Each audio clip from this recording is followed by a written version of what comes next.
It is wonderful to see US, ISPF bring together a diverse range of people for the US-India Summit 2020.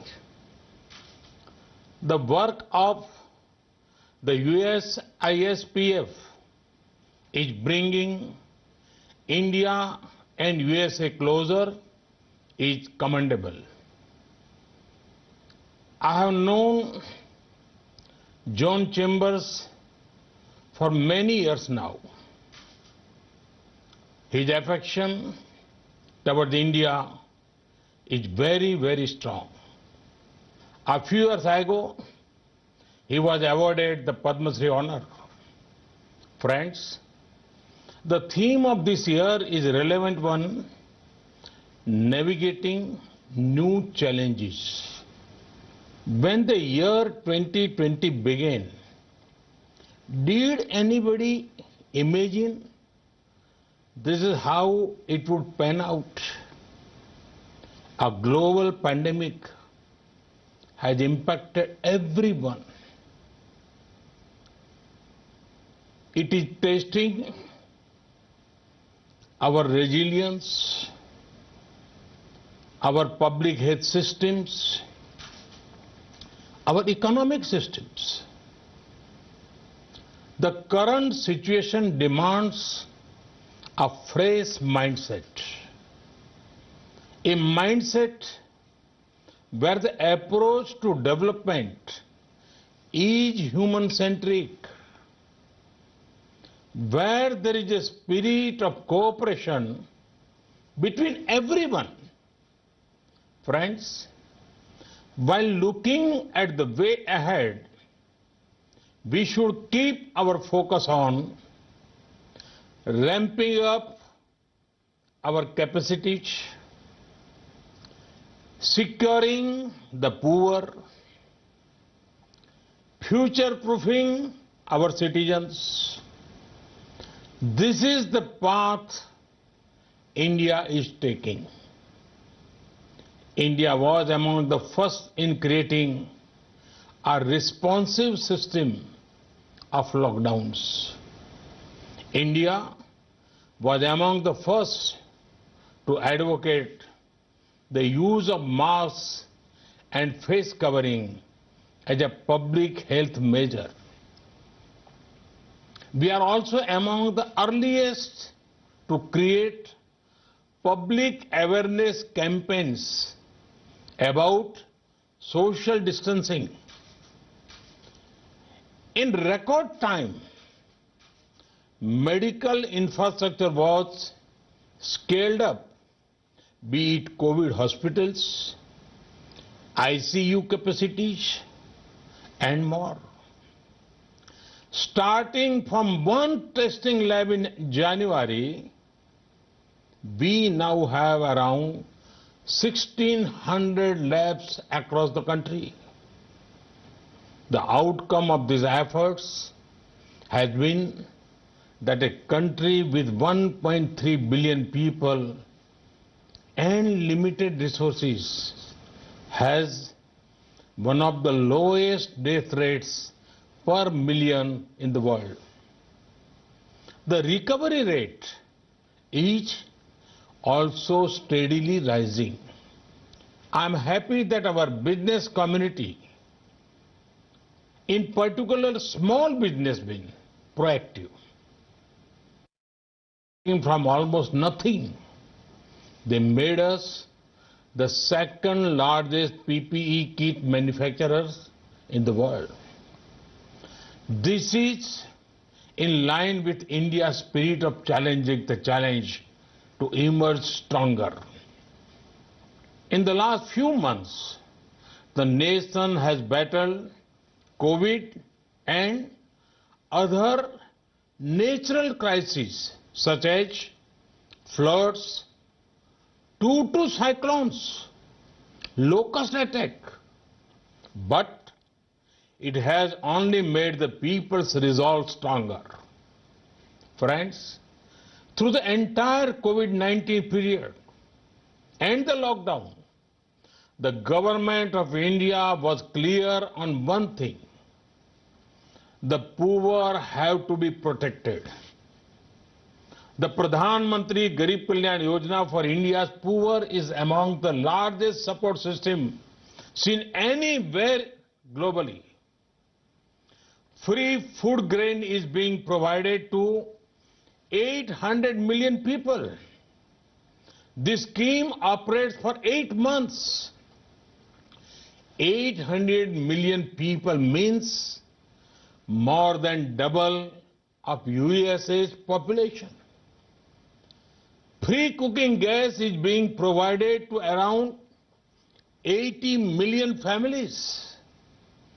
Cash support has been provided to around 345 million farmers and needy people. The scheme has given much needed employment for migrant workers by creating almost 200 million percentage of work.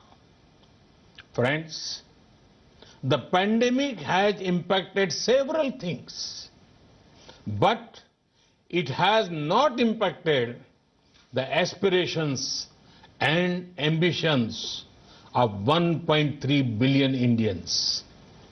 In the recent months, there have been far-reaching reforms. These are making business easier and red tapeism lesser. Work is actively underway on the world's largest housing program. The renewable energy infrastructure is being expanded. Rail, road, and air connectivity is being boosted. Our country is creating a unique digital model to build our national digital health mission. We are using the best of fintech to provide banking credit, digital payments, and insurance to millions.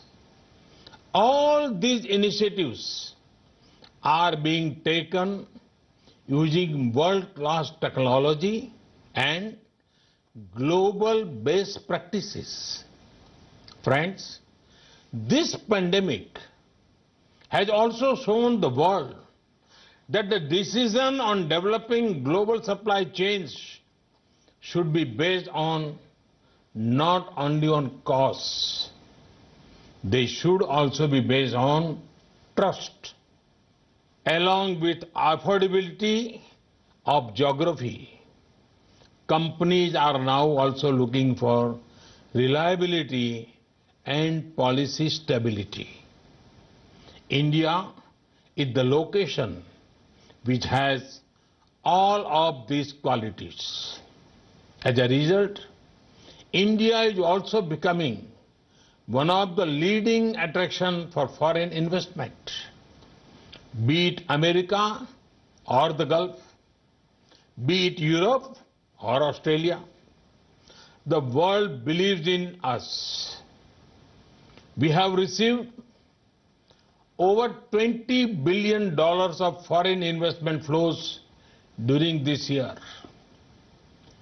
Google, Amazon, and Mubadala Investment have announced long-term plans for India. Friends, India offers a transparent and predictable tax regime. Our system encourages and supports honest taxpayers. Our GST is a unified, fully IT-enabled indirect tax system. Insolvency and bankruptcy code has reduced risk for the entire financial system. Our comprehensive labor reforms will reduce compliance burden for employers. It will also provide social security protection to the workers. Friends, The importance of investment in driving growth cannot be overstated, and we are tackling both demand and supply side of it. By making India one of the lowest tax destinations in the world and with further incentives for new manufacturing units, mandatory e-platform based faceless assessment will go a long way in helping citizens. So, will the taxpayer charter?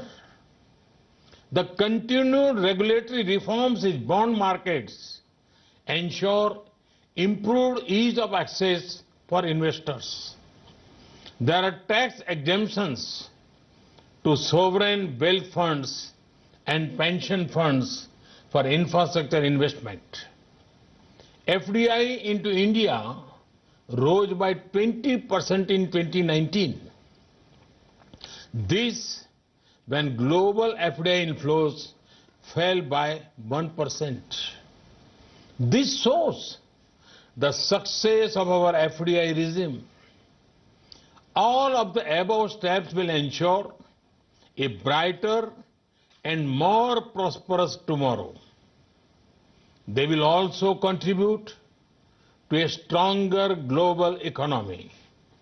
Friends, 1.3 billion Indians have embarked on one mission to make an Atmanirbhar Bharat for our self-reliant India. Atmanirbhar Bharat merges the local with global. It ensures India's strengths act as a global force multiplier. Time and again, India has shown that our goal is global good. Despite our large local needs, we did not shy away from our global responsibility. The responsibility of being the world's leading producer of generic medicines. We ensured constant supplies to the world. We are also at the forefront of research on the vaccine for COVID-19. A self-reliant and peaceful India ensures a better world.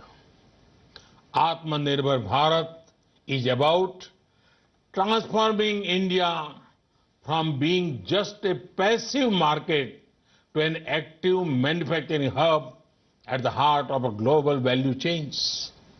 Friends, the road further ahead is full of opportunities. These opportunities are in the public and private sector. They cover core economic sectors as well as the social sectors. Recent sectors that have opened include coal, mining, railways, defense, space, and atomic energy. Production-linked incentive schemes have been launched for mobile and electronics, medical devices, pharma sectors. They have been well received. Such schemes are being planned for other champion sectors too. Reforms in agriculture marketing and $14 billion agriculture financing facility bring several opportunities. Friends, for challenges in India, you have a government that believes in delivering results. A government for which ease of living is as important as the ease of doing business. You are looking at a young country with 65% population less than 35 years old. You are looking at an aspirational country that has decided to take the nation the new heights. This at a time when we mark 75th years of independence. You are looking at a country with political stability and policy continuity. You are looking at a country with commitment to democracy and diversity. Come, be a part of this journey with us. Thank you. Thank you very much. Prime Minister Narendra Modi addressing the India-US summit there, making a pitch for India without mentioning China. One of the most important points that he made was that global supply chains, of which China has been the hub, the Indian Prime Minister said global supply chains can no longer be based on cost alone. They should be based on trust, on reliability of policy. And in that context, he offered India as a more compelling alternative to the others. He also spoke about the coronavirus situation, saying that India has done its best in a record time. He said India has one of the lowest per million death rates in the world. India has also emerged as the second largest PPE kit manufacturer in the world and is not shying away from its global responsibility to provide affordable medicines to the rest of the world. While the local need remains big, he has urged global investors to come and invest in India, saying that FDI inflows into this country rose by 20% last year, while the global FDI inflows actually fell by 1%. And this, of course, is part, as we said, of a three-pronged strategy that India is working on to prevent China from further incursions at the border, to safeguard India's digital borders by banning more than 200 apps from China, and now to build strategic partnerships with countries like the US to take on the dragon. This is a story that we have been talking about, but when we say taking on the dragon, it's not just countries like India and the US. There are much smaller countries and entities that are now standing up to China.